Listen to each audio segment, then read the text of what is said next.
So game 3 was last night between the Philadelphia 76ers and the New York Knicks, and it is one of the craziest games I think I've seen. Not for really anything that happened on the floor, just for like how. Like, I understand that the Philadelphia 76ers got screwed, but the Knicks got screwed in game 3 by the refs. But yeah, anyway, before we get into talking about that, if you guys are new to the channel, subscribe. We're trying to hit 1,000 subscribers just so we can get monetized. And once we get monetized, yeah, this channel is going to be my main focus after that. Either way, now let's get on to Embiid. So Joel Embiid, early on in the game, he need Isaiah Hartenstein in the nuts. Like this right here, if you're looking at it, like you can tell why maybe they didn't chuck him out after that. It may not have been intentional. It may have been intentional. It probably was intentional, especially seeing how the way the game was going. And then later on in the same quarter, Joel Embiid flops on a 3-point shot and then gets his revenge by trying to put him in the ankle lock. He tried to put him in the damn ankle lock. Mitchell Robinson. He's trying to take out his competition. First of all, the starting center guarding him, he tries to knee him in the nuts and take him out. Then he tries to sprain the ankle of Mitchell Robinson, which he successfully does later on in the game. And then later on in the game, he shoots a 3-ball and kicks Mitchell Robinson in the nuts. He 2016 Draymond greened Mitchell Robinson. Like, he's literally out here he's doing a year of Draymond in one game. And then after that, he goes and injures Mitchell Robinson. And a lot of people are like, oh, he slipped on the floor. This doesn't look like a slip. This does not look like a slip. This looks like he went straight down. You know the way Jonathan Kuminga went at him? This looks intentional. I'm not going to lie. Especially what we see in the game. This looks intentional. I'm not going to say it definitely was intentional because the knee to Hartenstein is like 90% sure it's intentional. The grabbing, the ankle lock, obviously intentional. The kicking in the nuts, 100% intentional. This one is 50-50. And if you think that this was an accident, fair enough. But he literally takes out the ankle of the best defender for him, the best defender on the other team. He's just taking out Sixers players one by one, and now suddenly the series is swung in Philadelphia's favor because Mitchell Robinson's not coming back. They don't have anyone other than Hartenstein to guard him. He swung the series by taking out the other Knicks team's players. And also, the man shot 21 free throws. Every time he goes to the basket, they blow the whistle. I've never seen a case of referees making up for one game where they handed the New York Knicks a game and they handed the Philadelphia 76ers a game. The difference is that the New York Knicks have lost one of their best players because of the refs in a bit like... It seems like Joel Embiid knew. It seems like he went out into that game knowing nothing was going to be called. Because that man should have been chucked. Definitely should have been chucked twice.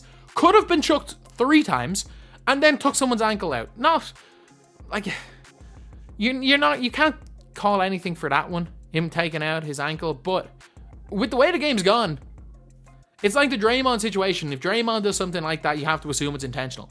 Joel Embiid's trying to do a year worth of Draymond in one game. And the fact is Joel Embiid scored 50. He had a 50 piece in a basically do or die game. And nobody seems to care about it because 21 of his points were from free throws. If you go near Joel Embiid, it's going to be a foul at this stage in basketball. And also, he's tried to take out all his matchups. He tried to hurt people. Like I haven't seen since Draymond Green. This is further than Dylan Brooks. This man went out to try hurt people yesterday. I've never seen anything like it before. And like, I'm an Embiid fan. I think had Embiid not missed the first basically 3 years of his career, had Embiid not been injured for a lot of his career, I think Embiid could have been one of the greatest players, top 30 players of all time. I think Embiid, as crazy as it is, I think Embiid probably deserved the MVP last year. Jokic is better than Embiid. Jokic has always been better than Embiid. Like, I don't think there's been a stage where Joel Embiid is a better basketball player than Nikola Jokic. I'm going to say that. You might disagree with me. You might be saying, oh, but like, what about 2018 and stuff? It's like, people just didn't know about Jokic back then. Jokic was like an all-star level player back then. He was. Joel Embiid in his second year. Maybe in 2018, but no, Jokic was that guy. Jokic all-NBA, all-rookie first team. He's been that guy since the start. He was just sharing minutes with Nurkic, and then once Nurkic went, he was hooping for those Denver teams. Just nobody watched. The Denver teams were nearly making the playoffs. But like, and then obviously, we're one game off the conference finals in 2019 as well. People just don't realize Nikola Jokic is that guy. You know when when Joel Embiid had Jimmy Butler and they lost in the conference semifinals on the buzzer? I mean, Jokic was in a game 7 in the conference semifinals as the guy that year. Either way, that debate, it's like the Messi and Ronaldo debate. Very, very clearly it's Messi, but the Ronaldo fans are the most vocal. It's like the Embiid fans. It's very clearly Jokic. But it is just sad. It's sad that Embiid's best playoff game in his career, the only thing people will remember is the fact that he tried to take out his matchups. That's all the people are going to remember from this game. Not the game he had. They're going to remember the referees because the refs screwed Philly. And he went out there and played like he knew the refs were going to do that. Refs screwed New York, sorry. Because the refs screwed Philly in game 2. But Joel Embiid, I stand by the point. That man's a warrior. Like, the man's playing with a 50% knee and Bell's palsy. Like, no sympathy there. Joel Embiid should have been chucked. He should be suspended for game 4. Like, he did 2 things that were worthy of an ejection and suspension. But fair play to him. Fair play. Playing with Bell's palsy cannot be easy. And it's like, he's risking his health. Because if he can't close his eye and a hand goes near his eye, like, he can't protect his eye. Like, I'm shocked he's not wearing some sort of, like, protective glasses or something just to protect getting hit.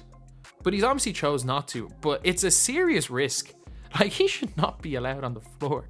Unless, he shouldn't be allowed to play the way the state he's in right now. That man should not be playing basketball. I stand by what I said a few days ago. He should not be playing basketball, but still,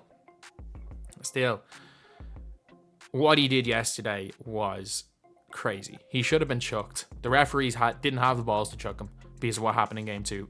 And now, suddenly the Sixers are now right in the driver's seat because one of the 2 guys that can even slightly match up to him has been injured because Joel Embiid tried to hurt him. Simple as that. So anyway, that's the video. Thank you guys for watching. Please like, comment, and subscribe.